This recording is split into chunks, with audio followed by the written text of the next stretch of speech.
Good morning. Kagigising ko lang. December 26 na. Kahapon, Pasko. Nako, malungkot kahapon. Dahil napaka-maulan.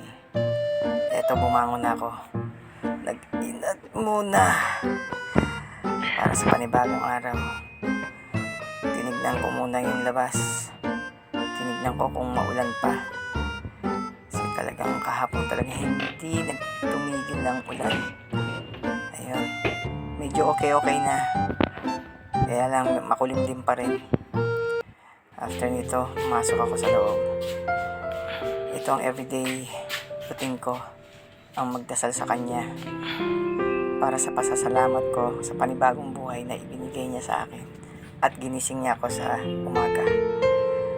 Pinapanalangin ko sa Kanya na lahat ay maging okay ang umaga ko at buong araw ko.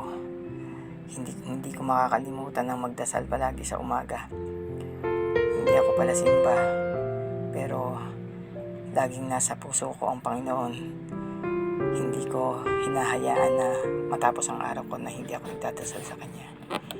After nito, hinahawakan ko lahat sila para ma-feel nila na seryoso ako sa mga dasal ko at hiling ko. Ayan.